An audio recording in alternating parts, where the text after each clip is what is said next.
I never received an allowance. What do you mean? This bombshell dropped during a conversation with my father-in-law one day. I couldn't believe something like this was happening behind my back.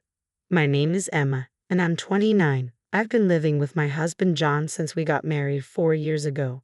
This particular incident occurred when I came home from work one day.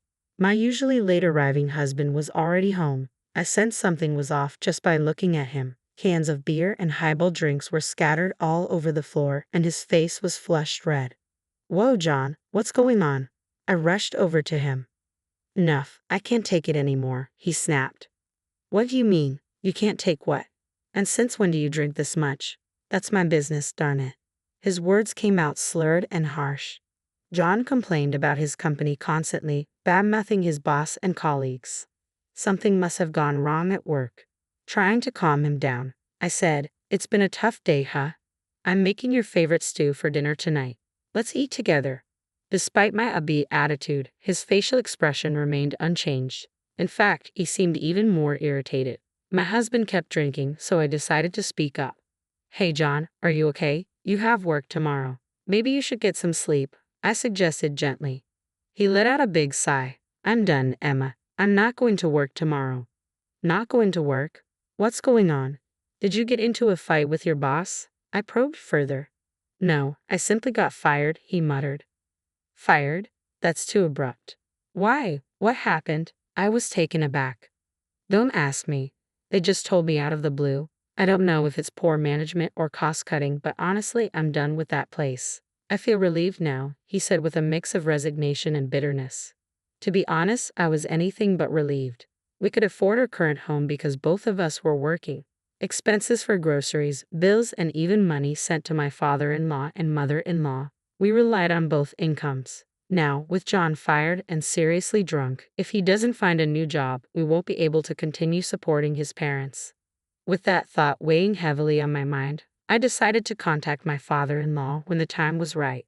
The next morning, as expected, I found my husband asleep on the sofa, empty cans strewn everywhere indicating he had been drinking late into the night. After cleaning up the cans, I called my father-in-law.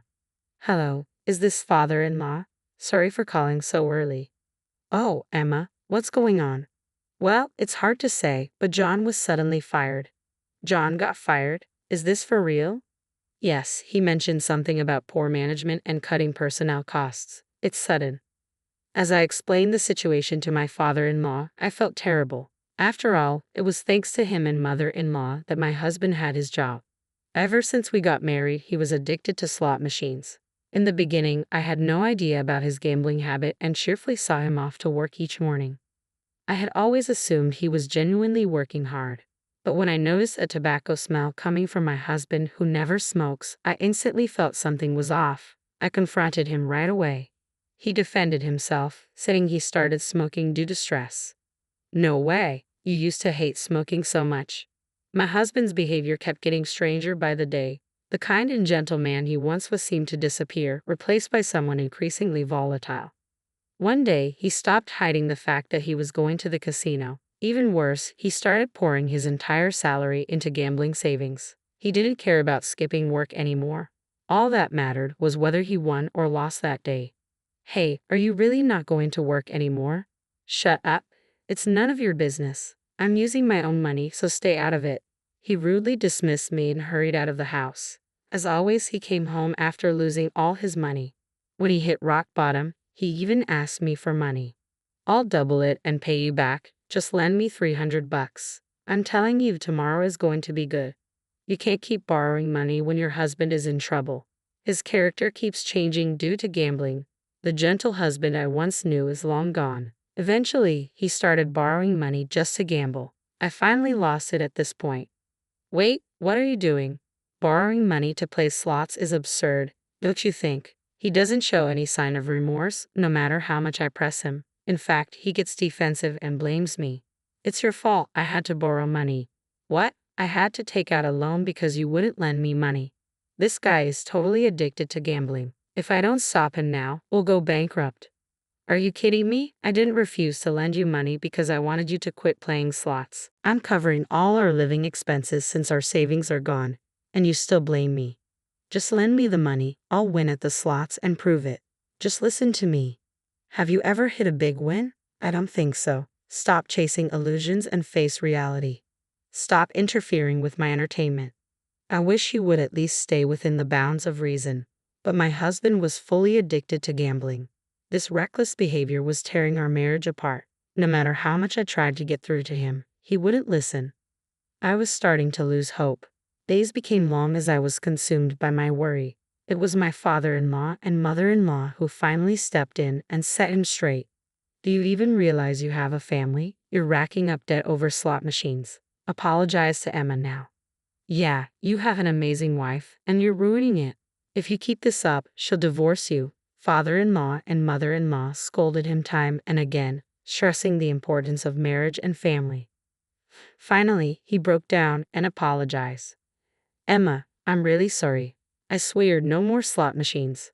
Please forgive me. Afterwards, my father-in-law said to me, Emma, what our son did is inexcusable. We've also put you through so much. If you can, please find it in your heart to forgive him just this once. Seeing the desperation in my in-law's apology, I decided to give my husband another chance. From there, it was father-in-law and mother-in-law who took on his debt and even helped him find a new job until he got his finances stable. They even sent us living expenses. It was thanks to father-in-law and mother-in-law that we could continue living as we had been. I was grateful from the bottom of my heart and sent them $500 every month to repay the favor. But now, if my husband loses his job, we won't be able to send them anything. I apologized to father-in-law over the phone. Father-in-law, I'm really sorry. I can't believe this is happening while I'm still here. Don't worry about it. It's the company's decision, right? You're not at fault. Father-in-law's kind words touched me deeply. However, I still had to break more difficult news. So, I'm really sorry, but I don't think we can continue sending money to you and mother-in-law anymore. Then father-in-law said in a puzzled tone, a remittance? I never received anything like that, you know. My mind went blank at father-in-law's response. You mean you didn't get the money I've been sending every month? The $500 we've been doing it consistently, haven't we? What are you talking about? I just checked with my wife, and she doesn't know anything about it either. That couldn't be right. I had been scrimping and saving.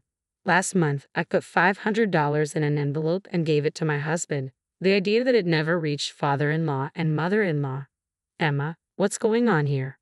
I don't know myself, but it's true that I've been giving my husband spending money every month to pass on to you. Father-in-law spoke up again after hearing my desperate plea. Emma, can I come over tonight?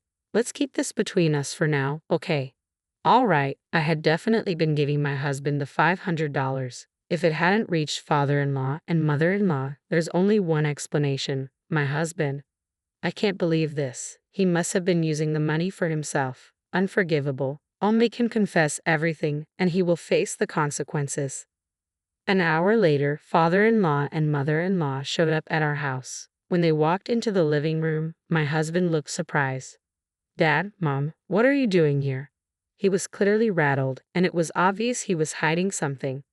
John, is there something you'd like to tell us? Father-in-law indirectly confronted him, but my husband pretended not to know.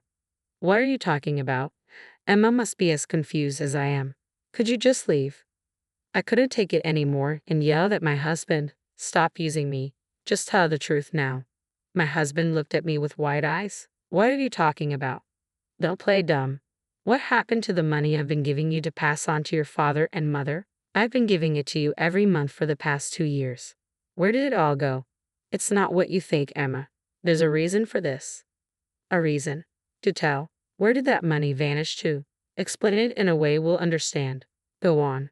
My husband's face turned increasingly pale, his earlier bravado gone. He couldn't say anything. Finally, realizing he couldn't lie his way out, my husband opened his mouth. I'm sorry. Actually, I've been using it on slot machines. What? Slot machines? You've got to be joking. It was the last thing I wanted to hear. Even after everything that happened in the past, he was gambling again. I can't believe this. You promised you'd never touch slots again. We decided to send money to your parents as a way to make amends for all the trouble you've caused them. What are you thinking? Tears spilled down my cheeks as I yelled at him. Was I the only one who thought we'd finally be able to give back to his parents? My vision blurred from the tears. His mother gently patted my back. Just to confirm, is it true that you got laid off due to company reasons? She'd asked. At his father's question, my husband visibly flinched. Yes, it's true, he admitted. John, if there's a time to correct the record, it's now. If we find out you're lying. His father's voice trailed off.